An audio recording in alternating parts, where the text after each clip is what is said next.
Brought to you by KR Mangalam University. We provide you the platform to turn your dreams into reality. Give wings to your aspirations with KR Mangalam University. देखिए, ये इस बात का सबूत है कि लोगों में गुस्सा है, नाराजगी है।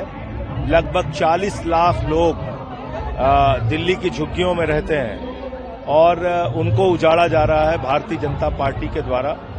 और मैं तो भारतीय जनता पार्टी को भारतीय झूठा पार्टी कहता हूं, और इसलिए कहता हूं कि मोदी जी ने गारंटी दी थी, तो मोदी जी की गारंटी झूठ की गारंटी है। उन्होंने चुनाव के पहले कहा था जहां झुग्गी वहां मकान। रात में इनके घरों में रुके थे, इनका नमक खाया था, अब नमक हरामी कर रहे हैं ये लोग।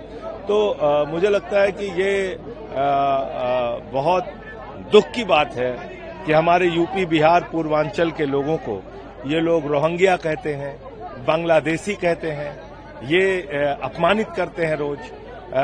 बड़ी मुश्किल से 40-50 साल से जिन जगहों पे लोग रह रहे हैं, जिन्होंने अपने मकान बड़े मुश्किल से बनाए, मजदूरी करके, मेहनत करके, तो उनके घरों पे बुलडोजर चला रहे हैं। इसलिए आज ये बड़ी तादाद में लोग इकट्ठा हुए और केजरीवाल साहब ने लोगों से अपील किया है कि जरूरत पड़ी तो सबको सड़कों पे आना पड़ेगा।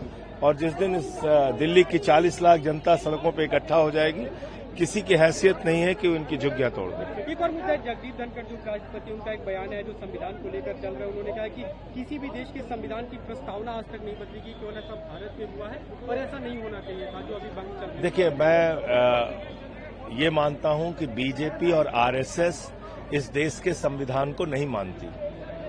वो मनुवाद को लागू करना चाहती है, वो मनुस्मृति का संविधान लागू करना चाहती है।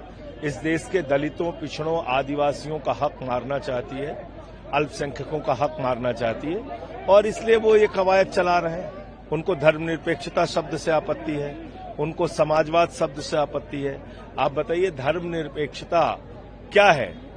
हम सभी हमारा धर्म क्या कहता है? हिंदू धर्म वसुदेव कुटुंबकम, पूरा विश्व हमारा परिवार। समाजवाद का सिद्धांत क्या है? समता मूलक, संपन्नता युक्त समाज की स्थापना, यानी जहां पे गैर बराबरी ना हो, ऊंच नीच ना हो, अमीर गरीब के बीच में लंबी खाई ना हो, वो है समाजवाद। तो बीजेपी तो इसका विरोध करेगी ही करेगी। तो ये बीजेपी और आरएसएस की मिली भगत है। और प्रस्तावना, जो मूल प्रस्तावना थी, उसमें अगर कोई बदलाव भी हुआ तो इसी संविधान की रक्षा की तो शपथ ली है मोदी जी ने, इस्तीफा दे दें। संसद सत्र शुरू हो रहा है, क्या विपक्ष इस मुद्दे को उठाएगा? आप लोग क्या बातचीत? निश्चित रूप से उठाएंगे, निश्चित रूप से।